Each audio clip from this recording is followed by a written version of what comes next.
few moments later. সাত করে cinema দেখতে এসেছিলেন প্রতারকেরা, কিন্তু সেই সিনেমায় বিপদ হয়ে দাঁড়ালো। 1.5 কোটি টাকার প্রতারণা করে শিলিগুড়িতে শয়তান সিনেমা দেখতে এসে ধরা পড়লেন। ये सब क्या देखना पड़ रहा है?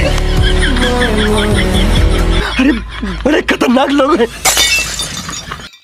দাদা 1.5 কোটির বিরিয়ানি বদলে এখন লাইফটা এখন ওই জেলের ডাল ভাতেই কাটবে, দরকার কি ছিল ভাই? সবাই ভাবছো ঘটনাটা আসলে কি? ঘটনাটা হলো যে রাহুল বৈদ্য নামে একটা ছেলে রয়েছে, যাদের বেশিরভাগ সময় দ্য টলি ফ্যামিলি বলে একটা ইউটিউব চ্যানেল ছিল, তো সেখানেই তাদেরকে দেখা যেত। মানে সকলটা এরা হচ্ছে ইউটিউবার, মানে বিশাল ব্লগ আর নেকামি মার্কা প্র্যাঙ্ক ফ্যাঙ্ক ভিডিও বানাতো। একটা নেকি মার্কা ওই গার্লফ্রেন্ডও ছিল।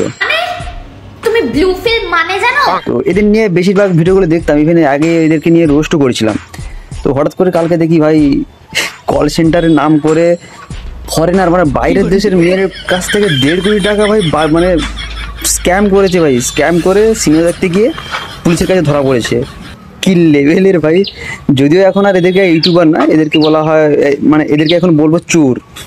এদের দেখে জাস্ট একটাই জিনিস ইচ্ছে করছে যে এবার থেকে ভাই কল সেন্টার করবো ভাই, কল সেন্টার করে বাইরের দেশে ফরেনার মেয়েকে পটিয়ে তার কাছ থেকে টাকা স্ক্যাম করবো ভাই। তোমাদের মতামত অবশ্যই কমেন্ট করে জানিও।